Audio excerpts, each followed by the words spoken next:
Olá pessoal, tudo bem? Estamos aqui de volta para mais uma aula de eletrônica básica do curso de automação industrial. E para dar continuidade a essa aula, a gente continua falando um pouco da eletrônica. A aula passada foi sobre a introdução, sobre a minha apresentação, sobre a apresentação da disciplina.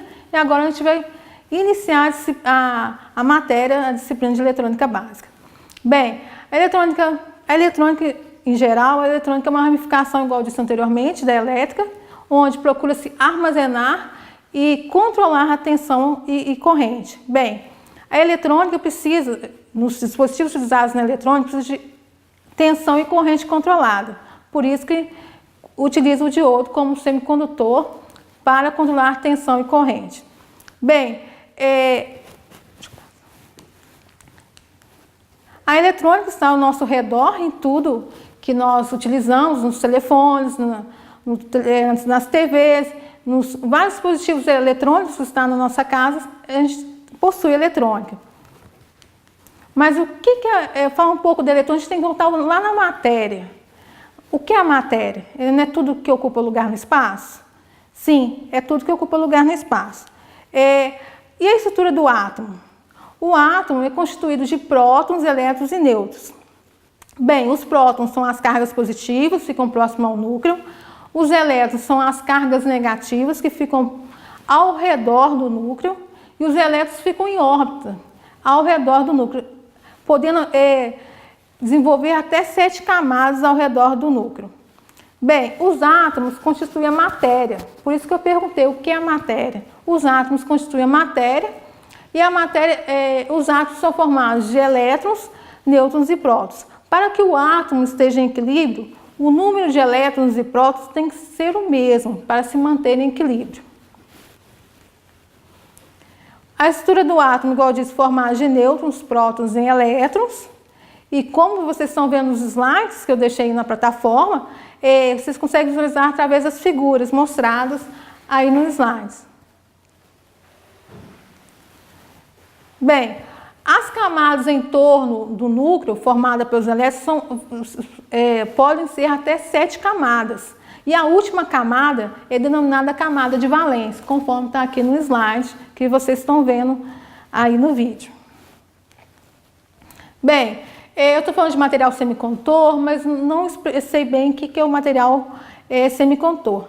Na natureza, nós temos 3 tipos de materiais: os materiais condutores, os materiais isolantes e os materiais semicondutores.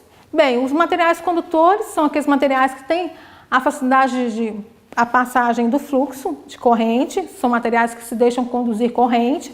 Os materiais isolantes são aqueles materiais que têm essa dificuldade, limitam a passagem do fluxo de corrente. A gente tem alguns exemplos de materiais condutores, por exemplo, a gente tem o cobre,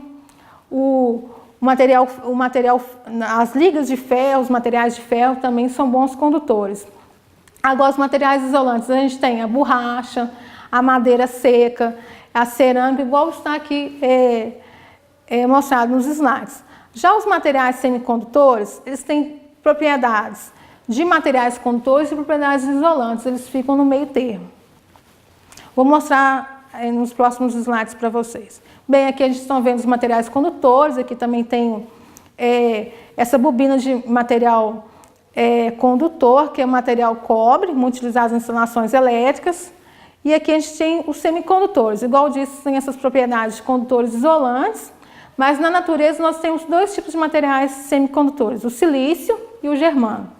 Bem, o silício é encontrado na natureza em grandes jazidas, e a implementação na eletrônica, por a facilidade de encontrar esse material na natureza, esse material de fácil acesso, de fácil implementação, ele é muito utilizado em todos os circuitos eletrônicos. Essa imagem que vocês estão visualizando é do silício, é uma pedra bruta, como ele é encontrado na natureza. Os semicondutores, a gente também tem outros semicondutores que eles não são encontrados na natureza, são compostos, são fabricados em laboratório, como o arsênio de galho, o sulfeto de cádmio e o nitreto de galho. Bem, o mais utilizado é o arseneto de galho. Ele possui uma velocidade em relação ao silício nos transistores de 5 vezes maior que o silício, porém é um material de constituição cara em relação ao silício a sua implementação fica cara, inviabilizando sua utilização. Bem, os átomos de silício possuem na última camada, os semicondutores possuem na última camada 4 elétrons, tanto o silício como o germânio. Eles possuem 4 elétrons e para se manter estável, eles precisam se agrupar. Eles se agrupam em pares.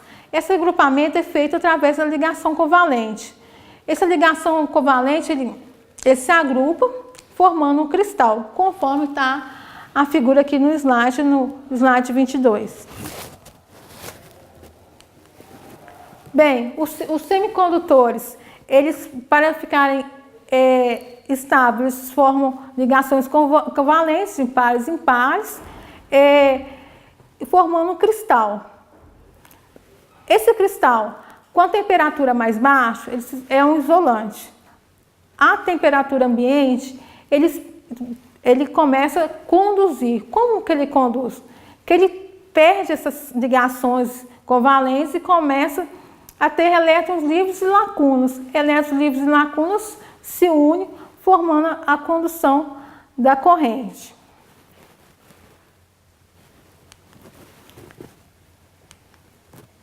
Bem, conforme o slide, a gente consegue ver a formação de pares de elétrons e lacunas e elétrons formando a ligação covalente. A temperatura ambiente, a gente tem mais elétrons livres sem ligação, formando pares com as lacunas para auxiliar a condução. Bem, igual eu disse anteriormente, na temperatura abaixo de zero ou próxima de zero, é um isolante, o semicondutor é um isolante, porém, na temperatura ambiente, 25 graus Celsius, é um material que possui elétrons livres e lacunas. A formação desses elétrons livres e das lacunas, conforme está aqui no slide, a gente consegue perceber que é o caminho da circulação da corrente no circuito eletroeletrônico.